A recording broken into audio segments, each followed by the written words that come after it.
Hello అండి. కొంచెం డిఫరెంట్‌గా హెర్బల్ సోప్ మేకింగ్ చేస్తాము. ఇది రెగ్యులర్‌గా మా హోమ్‌లోకి చేసుకుంటూ ఉంటాను.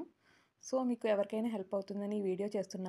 హాఫ్ కేజీ సోప్ బేస్‌తో నేను ఇది ప్రిపేర్ చేస్తున్నానండి. దీనిలో వేప, తులసి అండ్ మనకి కొంచెం కలబంద వేస్తాము. అది మొత్తం అంతా పేస్ట్ చేసుకొని సోప్ బేస్ అంతా ఇలా డబుల్ బాయిలర్ మెథడ్‌లో మనం మెల్ట్ చేసుకోవాలి. మెల్ట్ చేసుకున్న తర్వాత ఆ పేస్ట్ అంతా మనం ఫిల్టరైజ్ చేసుకొని దాన్ని మెల్ట్ అయిన ఆ సోప్ బేస్‌లో మిక్స్ చేసుకోవాలి. మిక్స్ అయిన తర్వాత మొత్తం ఇలా మనకి టెక్స్చర్‌లో వచ్చేస్తుంది. వచ్చిన తర్వాత మనకి మౌల్డ్స్ ఉంటే మౌల్డ్స్‌లో వేసుకోవచ్చండి. మౌల్డ్స్‌లో వేసుకున్న అలాగా పైన నురగని కొంచెం క్లీన్ చేసేస్తే మనకి అది ఈజీగా నీట్‌గా అయిపోతది. 1 అవర్‌కి ఇలా అవి డ్రై అయిపోతాయి. అన్నట్టు చెప్పడం మర్చిపోయాను. ఒక 3 విటమిన్ ఈ క్యాప్సూల్స్ మేము యాడ్ చేసాము.